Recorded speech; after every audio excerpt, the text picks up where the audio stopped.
E pessoal, aqui eu vou explicar para vocês aqui como é que mede para cortar 30 graus aqui.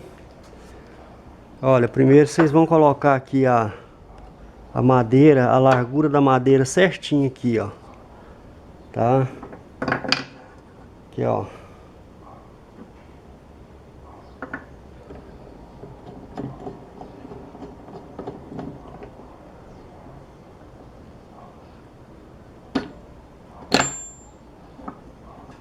Aqui, pessoal, certinho lá com a lâmina.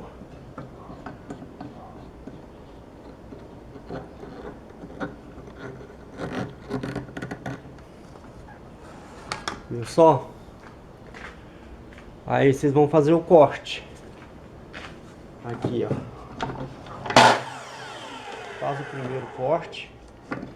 Aqui, ó. Aí depois é só continuar, ó.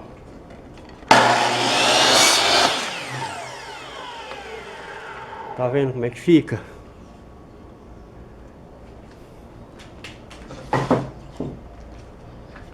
Aqui, ó, ele deu aqui, ó.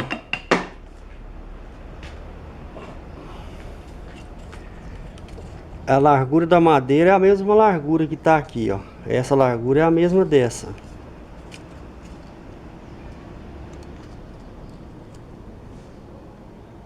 Então ele deu aqui, ó, na faixa de 7,3, tá? Aí aqui também vai dar a mesma coisa. 7,3, tá vendo? Qualquer lado que eu medir, ó. Então vamos cortar 6 pecinhas.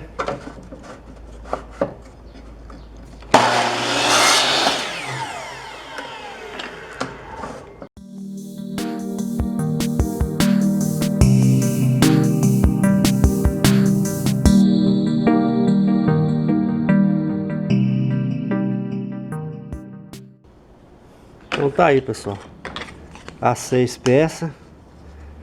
E aí é só brincar.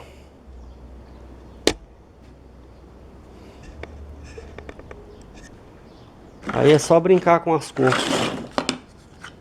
Aí, ó, vocês podem fazendo, ó, pra fazer uma estrela igual aquela que eu fiz lá no porta-prato, porta-panelas, né?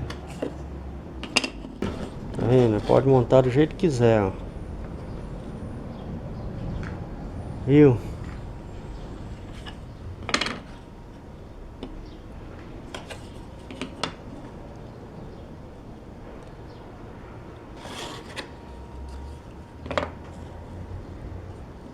E essa linda estrela aí, ó.